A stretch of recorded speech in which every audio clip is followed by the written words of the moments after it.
हमें सीखना vector components, निहायत ही जरूरी चीज सीख रहे हैं आज हम फिजिक्स की। जितने भी फोर्सेस पढ़ोगे, फोर्सेस से रिलेटेड, चाहे वो आप फील्ड पढ़ो किसी की, ग्रेविटेशनल फील्ड, इलेक्ट्रिक फील्ड, ये कंपोनेंट जियोमेट्री में बहुत ज़्यादा काम आने वाले, ध्यान से समझना।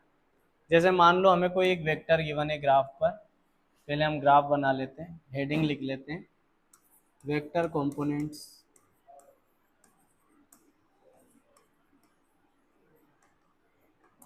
वेक्टर कंपोनेंट्स मतलब मान लो हमें दो ग्राफ दिए हुए हैं बेटा, ग्राफ मतलब एक ही ग्राफ दे रखा है, एक्स एक्सिस और वाई एक्सिस।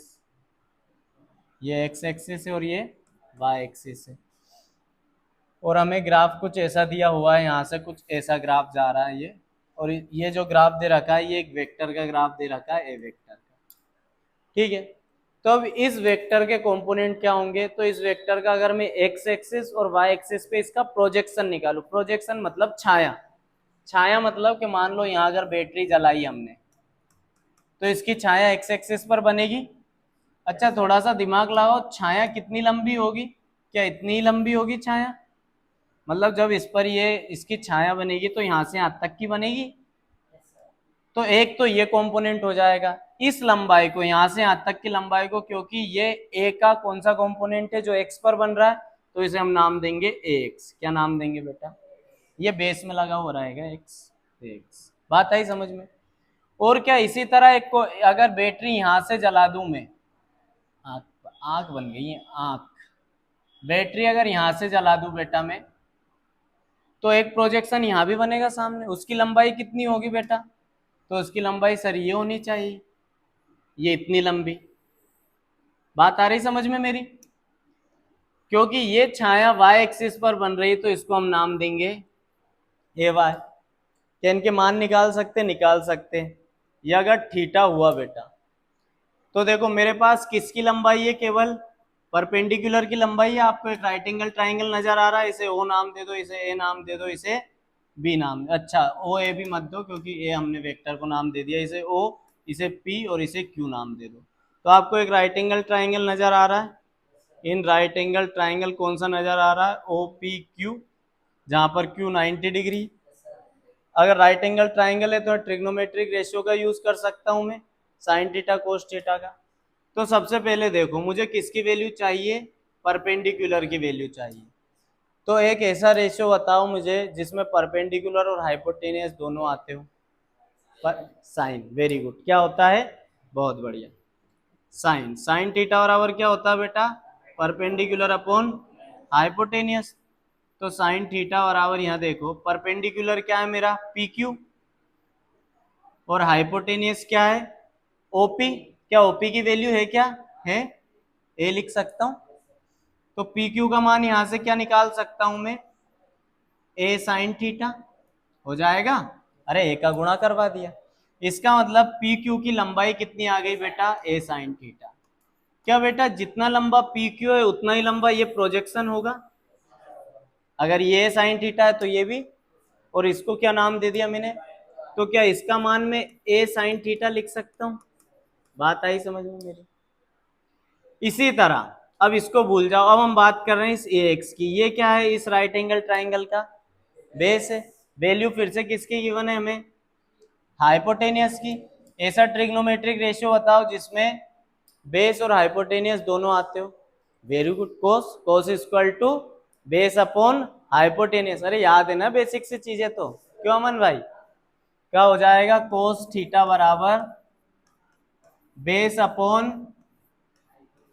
हाइपोटेनियस। तो कोस थीटा बराबर, बेस की कोई वैल्यू है क्या मेरे पास? नहीं है, ओ क्यू। अरे एक्स लिख दूं इसे, एक्स माना ही तो है अपन ने, एक्स लिख दो। हाइपोटेनियस का मान है क्या कुछ? है, क्या है? ए। Very good. तो एक्स का मान क्या आ गया बेटा? बहुत बढ़िया। अरे ऐसे समझने लग गए नहीं तो मजे आ जाएंगे फिजिक्स पढ़ाने में मुझे। क्या हो गया? ए कोस थीटा, मतलब ए एक्स की वैल्यू क्या लिख सकता हूं मैं? बात आई समझ में? अब ये तो इसका एक ट्रेडिशनल वे है कि वैल्यूज आई कहां से, पर हमें सीधे कैसे याद रखना है? तो सीधे याद रखने का तरीका देखो।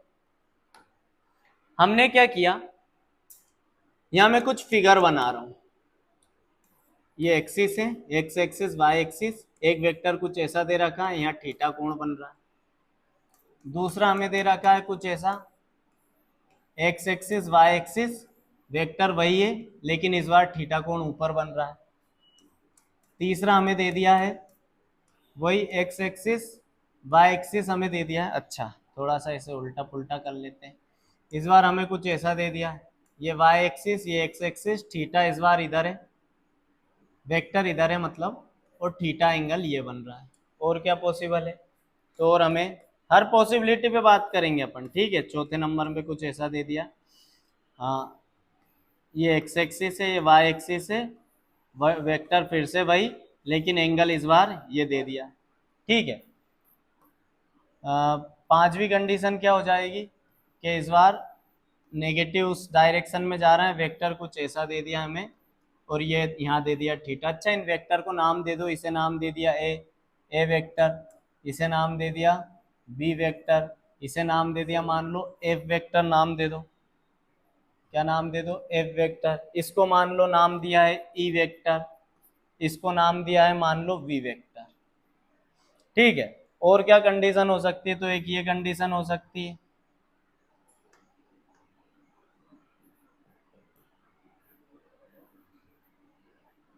कि इस बार, चलो इधर मत घुमाओ, दूसरी तरफ घुमा दो,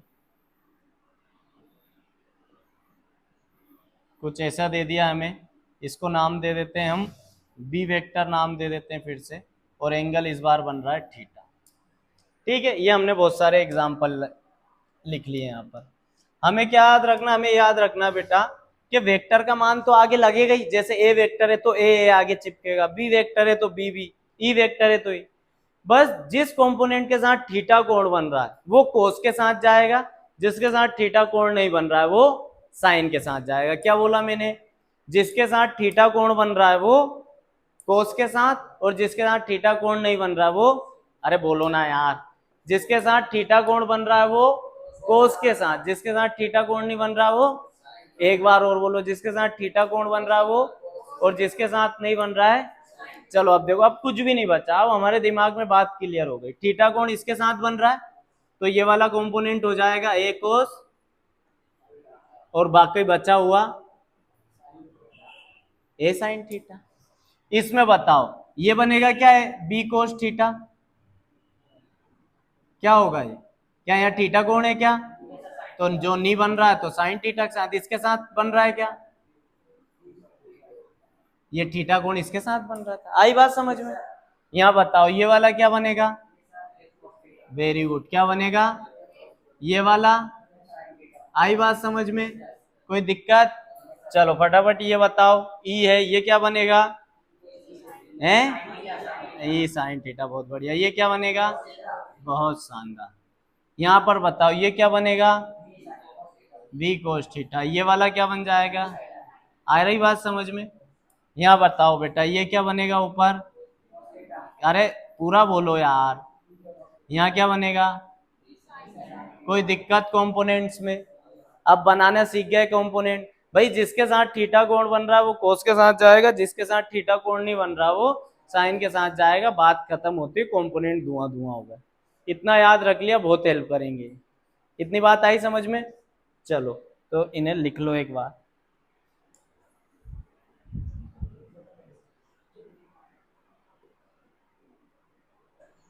चलिए एक दो सवाल करवा देता हूं मैं तुम्हें इससे रिलेटेड।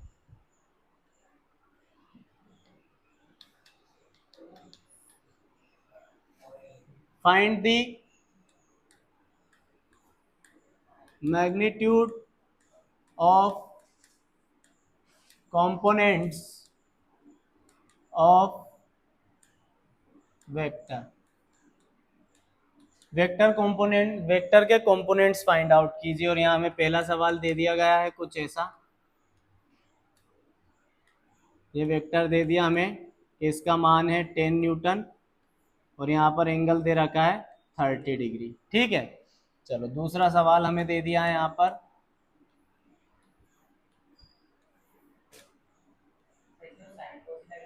बिल्कुल वही लगेगा और क्या लगेगा वो। यहाँ 45 डिग्री एंगल दे दिया है और इसकी वैल्यू दे दी हमें 5√2 न्यूटन। 5√2 न्यूटन दे दी। ठीक है, चलो एक में करके बता देता हूँ, फिर एक तुम लोग करना। कौन सा वाला बताऊं? सेकंड वाला देख लो। ठीक है, चलो देखो, हमें पता है जिसके साथ एंगल बन रहा है वो कंपोनेंट होगा इसका, वो कंपोनेंट होगा बेटा इसका। बताओ क्या होगा? जो भी वेक्टर है, मान लो ए वेक्टर है तो ए कोस थीटा होगा और ये वाला ए साइन थीटा होगा। ठीक है, अच्छा ए कोस थीटा का मान क्या आएगा? ए कोस थीटा, देखो वेक्टर का मान कितना दे रखा है? 5√2। कोस एंगल का मान कितना दे रखा है? 5√2। कोस 45 का मान बेटा 1/√2 होता है। कितना होता है कोस 45 का मान? √2 से √2 का आंसर कितना आ गया? 5। चलो अब इसी तरह ए साइन थीटा निकालूं तो ए साइन थीटा बराबर क्या हो जाएगा? ए की जगह तो 5√2 ही, साइन थीटा की जगह कितना हो जाएगा बेटा? 45 डिग्री। तो 5√2 साइन 45 का मान भी 1/√2 होता है। √2 से आंसर कितना आ गया? 5। बात आई समझ में? हाँ, अरे आई कि नहीं अमन? हाँ, तो ये वाला फाइंड आउट करो फटाफट। मान लिख देता हूं कि भाई साइन 30 का मान होगा 1/2 और कोस 30 का मान होगा √3/2। वेरी गुड, सारे मान हमें पता होने चाहिए। जल्दी करो। चलो देखो यहाँ पर इसका ये वाला कंपोनेंट तो कितना हो जाएगा? ये वाला कंपोनेंट हो जाएगा ए कोस थीटा और ऊपर वाला हो जाएगा ए की वैल्यू। ये पहले ए कोस थीटा का मान निकाल लेते हैं जरा। ए का मान कितना है? 10। कोस थीटा का मान कितना है? 30 डिग्री। 10 कोस 30 का मान होता है √3/2। 2 1 जा 2, 2 5 जा 10। तो पहला तो आ गया 5√3। किस किस का आया था? वेरी गुड, बहुत बढ़िया। फिर दूसरा क्या आ जाएगा? ए साइन थीटा। ए की वैल्यू कितनी है? 10। साइन की वैल्यू कितनी है बेटा? साइन की वैल्यू कितनी है? हाँ 30। तो 10 इंटू 1/2। 2 से कितने टाइम? 5 टाइम। तो आंसर कितना आ गया? 5। समझ में आया कि नहीं? मायने ये रखता आया ना समझ में? चलिए एक दो सवाल घर के लिए दे देता हूँ, घर से करके लाना होमवर्क।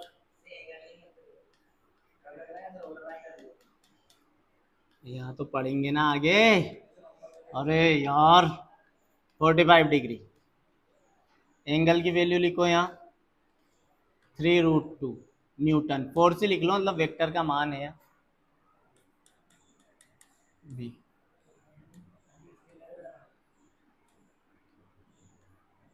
यहाँ लिख लो 60 डिग्री और वैल्यू लिख लो जरा इसे 30 न्यूटन। बस दो घर से कर लाना।